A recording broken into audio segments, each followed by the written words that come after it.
What up, you guys? I hope you're doing well. How's that Capricorn Full Moon been treating you? Woof. I mean, at the end of the shift, I just started howling like a wolf.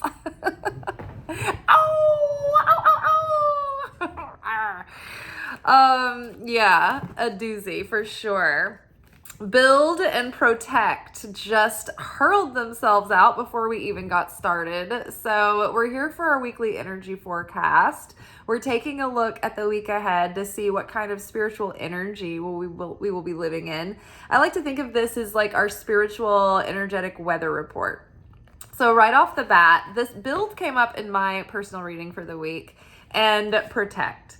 So in our full moon workshop, it was fire. Honestly, I already had a comment that so many of the details in that workshop had confirmed something for a viewer, like in so many minute details that they didn't even have room to like talk about it in the comments. So I was feeling that while the reading was happening because it was confirming a lot for me as well in the same ways. And so I was like, I feel like this is really going to help people make decisions that they haven't had peace to make yet. If you were looking for confirmation in like a specific direction that you wanted to go in, I think that it is going to be really helpful. But one of the cards that came out that just made me think of this was the Save Your Money card. So I feel that if you were wanting to go into a direction, like I thought about another interpretation of that card, which is like, if you have savings that you've been saving or that you've worked hard to heal your money situation, and you're now coming up against like a situation that's like putting a lot of pressure on your money, it's like it was encouraging you to like protect your money, protect what you have put aside, and don't let the decision hang too long to make your money, you start depleting and depleting. I mean, that can mean so many things for so many people, right? It's like, ooh, do I get this car fixed yet again? Or do I just put money, a little bit of money in a down payment and buy like, a decent, reliable car and just bite it, because there's so many times where you're like, do I just get this car fixed again? But it's like, once a car starts going out, it's like, it just keeps breaking and breaking and breaking. That's kind of a good general example. Coming to mind, they're not a sponsor, but maybe they should be. I am a mega fan of CarMax. CarMax is like the Walmart of used cars. They have to have like a level of reliance to be on their lot because they're a huge chain of a car, like a used car lot. It's not just like some random car lot. So these have to be like good cars, good enough. They can't be mechanically unsound. And so if you buy a car through CarMax, they come with like a 30-day warranty, bumper to bumper. So you can actually take your car into the CarMax garage and just have them do a full diagnosis preemptively, even if there's nothing wrong, and they'll go ahead and fix anything that's wrong. And then you can get the warranty with that car. It's like 100,000 mile warranty or something like that, and they'll cover most of the things that you need. And I actually had to use mine once to go in and have something fixed, and they're like, oh, while you're here, we noticed this and this and this, so we just went on and had that fixed for you. And I'm like, oh my god, I've never had such positive car experiences. Also, word to the wise, get the gap insurance because if you do get in a car accident that totals your car before the car is paid off, the gap insurance pays the rest of the car off for you. So I don't know why somebody needed to hear the car thing, but that was a real just like really strong coming through. Also, it's good to note that it's fairly easy to get financing through CarMax, and you would be surprised at like you can make a payment affordable for yourself. Random channel just coming through there for you. So yeah, if you have a situation that's like costing you money or draining you money, it's like protect your money. It's not just about saving money and not spending money, but there might be a situation where you're like, I don't know how to I'm too overwhelmed. I don't know what to do. And it's like, protect the money that you have by like making the choice that's going to protect what you've built. Okay. So we're building this week. We're building new things that are going to maybe provide us more protection, and also that will serve as an act to protect what we've built. So we're building new things that will provide more security and protection for us, but we're also protecting what we've already established. And this card is also, I know it looks like kind of like a little bit daunting and a little bit ominous, but whenever I see this card, I've always interpreted it as that we are protected, that you and yours are protected, and to trust that God is guiding and leading you. But however, we might get the guidance, but we do have to take action on that. But try not to worry, try not to be fearful. When I have pulled this card for other people and I have told them like they're protected, something is like whatever it is, whatever you're worried about, you're protected right now. They have confirmed that to me, that they were protected or that they had been worried and that, you know, this was actually accurate. So something about feeling protected, feeling like you're being guided in a way that's going to protect you and yours and all that is yours and under your kingdom and all that you love and care about, but also be building something in a new direction, or work on continuing to build what you have. And that really lines up with the Capricorn full moon, because that Saturn energy like really invites us to build things in a sturdy way to establish security. It gives us sound infrastructure, and it leads us in a way that's going to develop like discipline and consistency and perseverance, so that we have something stable and dependable. And I mean, in life, what is that stable and dependable? You know, that's kind of an illusion, but we can do our best to pad ourselves with, you know, wisdom and shrewdness and prudence. Okay, so let's see what else we've got. Ooh, let's see, anxiety. Okay, so yeah, this full moon, like being encapped between two Capricorn full moons is pretty intense. At work tonight, it was just like insane. It was just the weirdest night ever. Like I had great tables. They were all like really, really nice. But they all like were like very long-winded, and they wanted to keep me at the table. And we were like kind of busy, which was good. But I was like I could not get away from it. I'm like, I have other tables.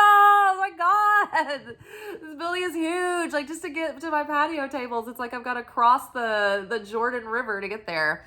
But yeah, so there might be like just anxiety hanging over you about this issue that you're having a hard time, you know, making a decision in one direction or another.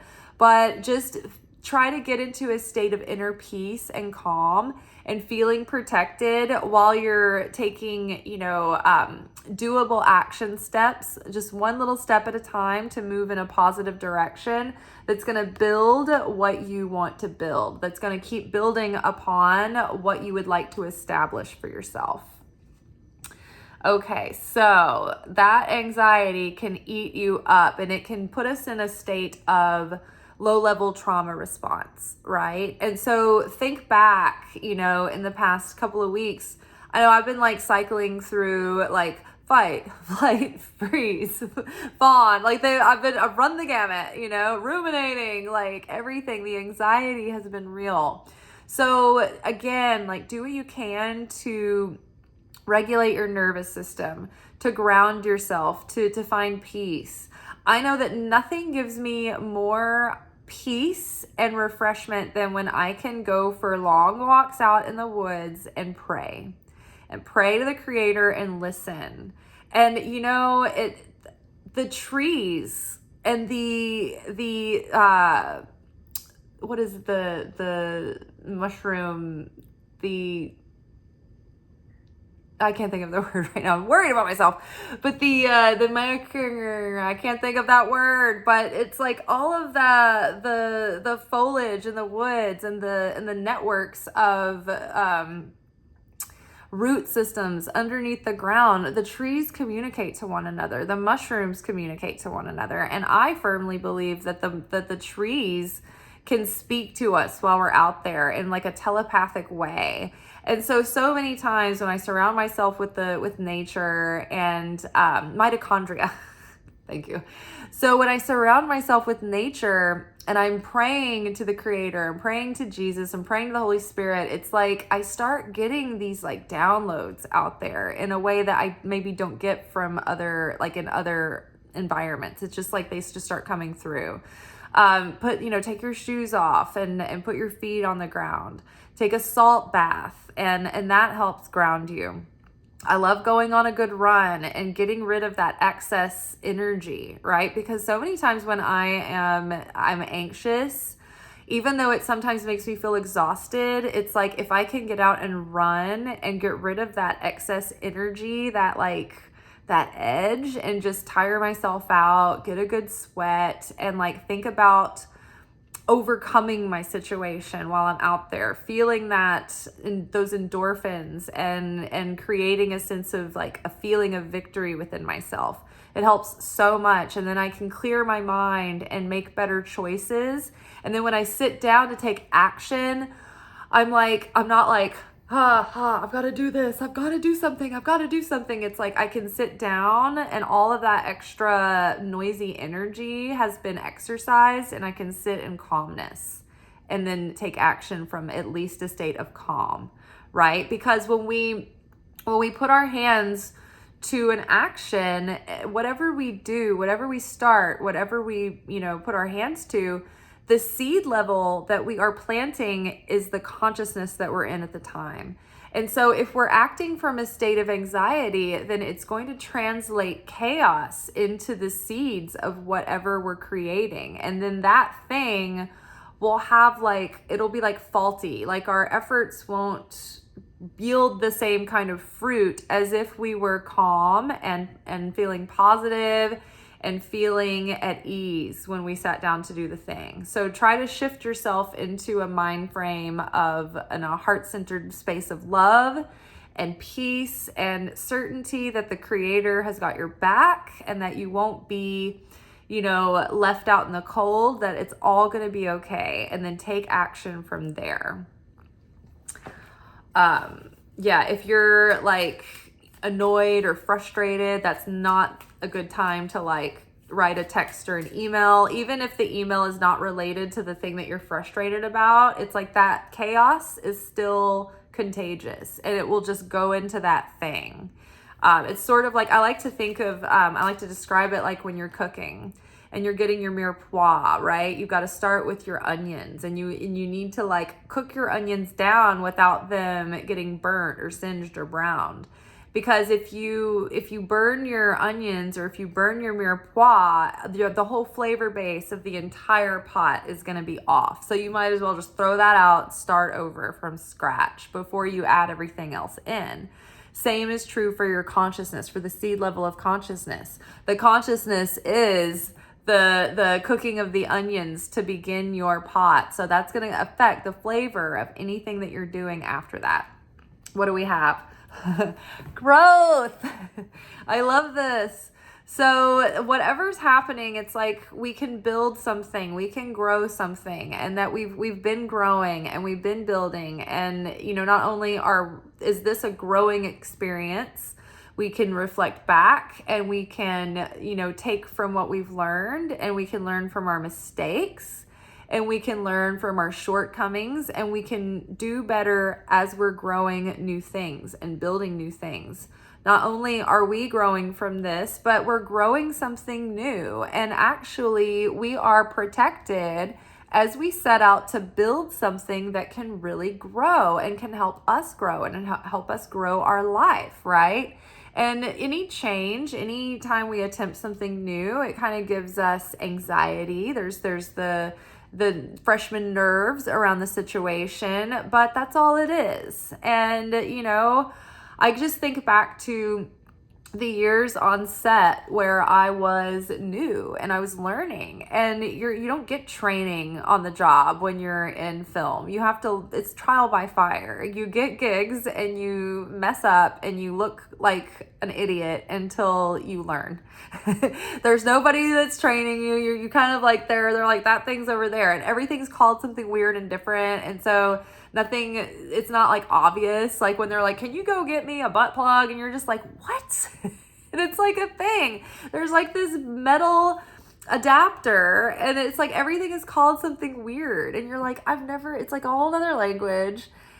You don't know what you're looking for. Everything kind of looks similar. You're just like, what? And yeah, so it's hard. And then the gear is hard. It's like hard to carry. It's awkward. It's awkward to put together. And there's certain ways that you have to put it together or else it'll collapse or fall over, or like the knuckles have to be twisted in a certain direction because the weight of the thing actually tightens it, rather than if you do it the wrong direction, the weight of it loosens the thing. So there's a lot of engineering involved, and I had to learn everything from scratch from a person who wasn't necessarily physically strong or handy, but I wanted to be there. I was passionate about being there, so I had to eat shit a lot. And I had to be embarrassed a lot. And I spent many 12 and 16-hour days with ulcers and diarrhea and just like shaking and like, oh my gosh, like, and there were a couple of times that I got fired and was not asked back. And, you know, it was embarrassing, but I became one of the best people in my, you know, known in my area, in my field. Like, according to people, they were like, oh my God, like these were people that worked in LA and New York and everything. And they're like, you're one of the best, grips or electrics I've ever worked with. And this is why. Because I was given all the shitty gigs where there wasn't enough money to pay a crew. And so I would be carrying the entire department, like, and not just the one department of grip. I would have to do grip and lighting. And usually there's like 2 or 3 dudes on each one, or at least one on each, or 1 or 2, in these small jobs. And like, I would look at union jobs and I would see like 2 people putting together a stand with a flag on it, like, you know, helping one another. And I'm like, I used to have to do that by myself, like carrying the sandbag too, and like running with like these big heavy pounds. So don't let the anxiety stop you. That can actually cause you to be even better than you ever imagined you could be. And in the process, you don't even realize that I never even thought of myself as being like so great until people were like, I can't believe my eyes. Like, I can't believe what I'm seeing. Because of course, the people that were like, you know, I'm side by side with working with these guys who I'm running circles around. They're all like fat and tired and like going slow. They don't want me to think that because they want to get the gig, right? So it took people coming in from out of town, from these bigger cities and these bigger, more experienced people telling me like, oh my God, like I've never seen, you know, somebody like be able to do these things. So don't underestimate how falling on your face over and over again can actually make you like an expert, right? And that's actually how we become experts. It's by being willing to be humiliated and fail over and over and over again, and not having such an ego that you're like, I'm too embarrassed to go back. I can't do it. It's like, you know, being the victim is also egotistical. It's also arrogant, you know? It's like, who do you think you are that you have to like show up and be praised and like propped up, you know? It's like, you got to take some hits and get tough, you know? When you're in the ring, when you're in the arena, like you got to pay your dues, right? And that's not always it doesn't always feel great, you know? Not everyone gets the trophy in real life, right? Sometimes, you know, you have to be the lower person on the totem pole, and you can't have a chip on your shoulder about it. You have to take pride in what you're doing. You can't be victimized by showing up and thinking that you're less than, because it'd be like a lot of people, you know, that work in the service industry. They have a chip on their shoulder. They feel like they should be doing something else or whatever. And I know what that's like, because the first time around in the industry, I had that mentality too, until I came back to the industry by my own accord. And I'm like here on purpose, and I like it. Like, I think it's great, and I enjoy my work, and I never feel less than, or like I never have a chip on my shoulder about it. And same on set. Like, there was a department that I worked in that was considered beneath me, but like I enjoyed that department. And many of the people that I worked with like would feel like they were being like shoved around as like, you know, the production assistants, and, you know, nobody respects us. And it's like, we have an important job too. Like, everything that is not delegated to a specific department, it's on us. And if that stuff doesn't get done, then the ship's going to sink. So it's like, take pride in your job. Like, everyone is a professional here. Everyone is important. And so if you take pride and you own what you're doing, then it's gonna make a complete difference in the way that you approach your work and the way that you see yourself. So don't be afraid to fail. Don't be afraid to be a beginner. Don't be afraid to be embarrassed and not know what's happening. It's okay to feel embarrassed. Just keep getting up and going and showing up again, right? It's not like just because you're embarrassed doesn't mean you're having an ego trip and you're arrogant. But like, if you're like, I'm never going to go back, like, you know what I mean? So just like, keep putting yourself out there. Don't give up, but don't let the anxiety stop you from ever trying, because that will put you in a very small box, right? And I mean, I need to give myself this pep talk too all the time, because it's scary to try to do new things. It's scary to put yourself out there in unfamiliar territories. Even when some people think, oh, that's easy, I can do that. Like, and something that's easy for one person might not be easy for another. During lockdown, I worked in a science lab and I accessioned COVID tests.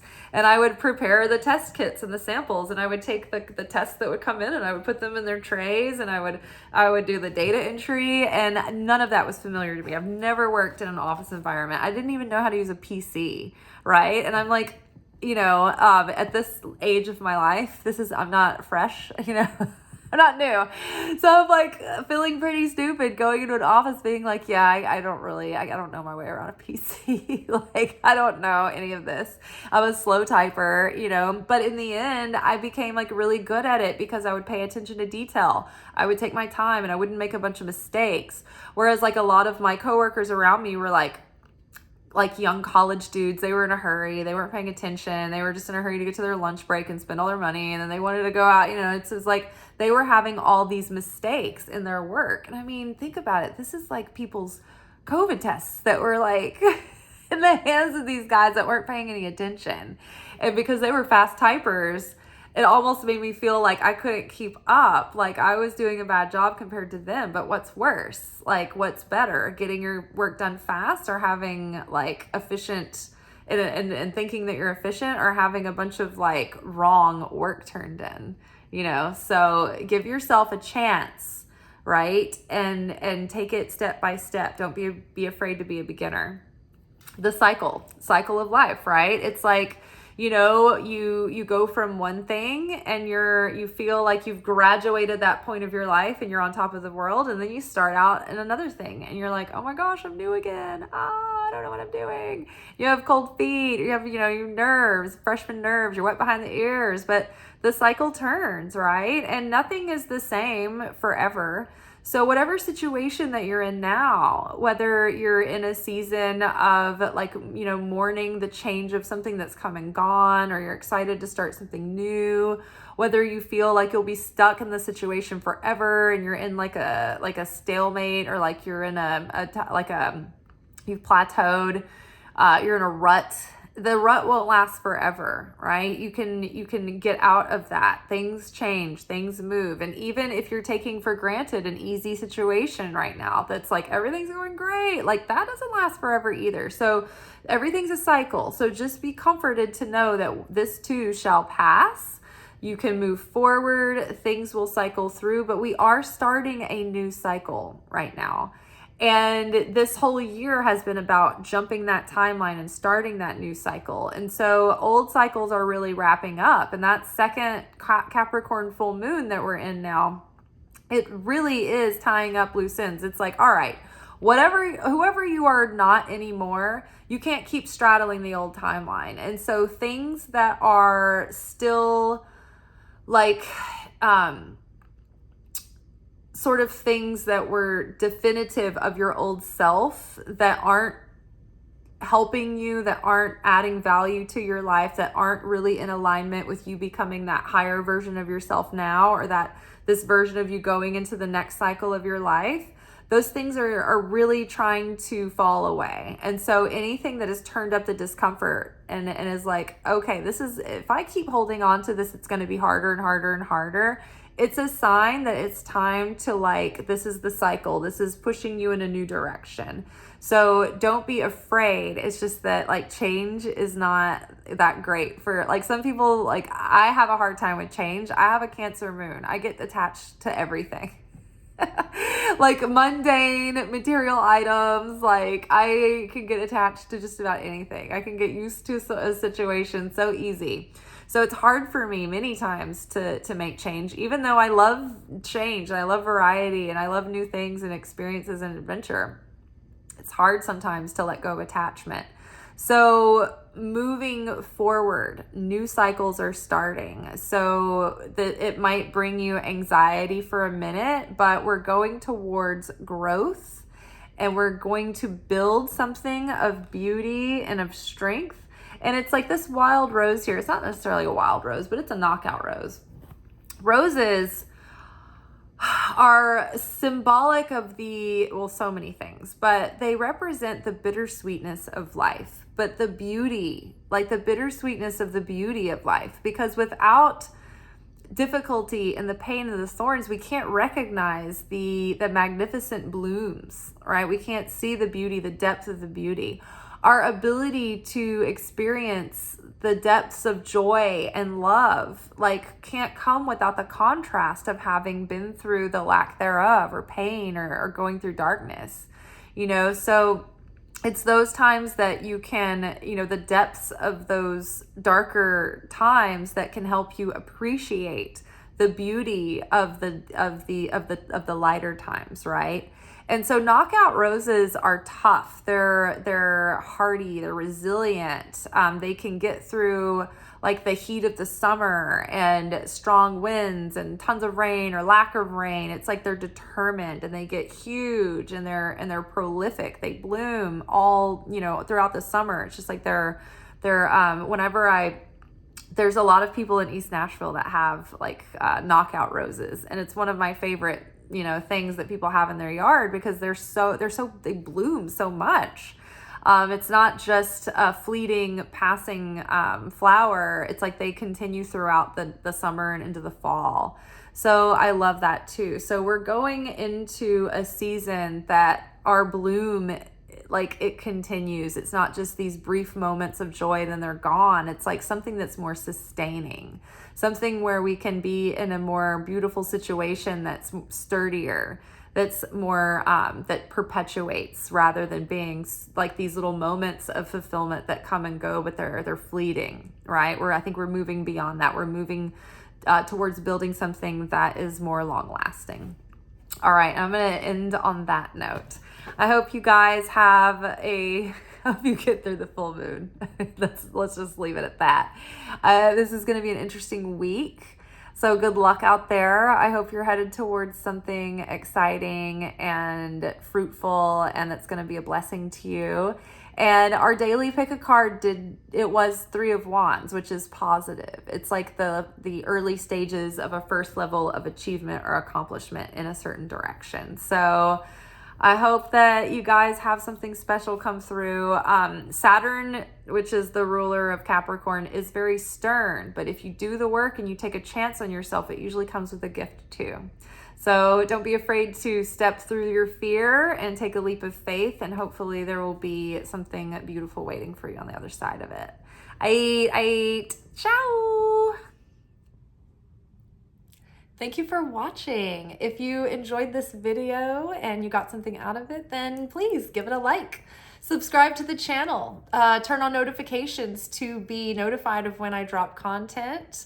Like the videos, comment, share them. Anything that you do helps these messages get out to other people who need them. So you watching a video and taking an action on it actually makes a positive difference in someone else's life.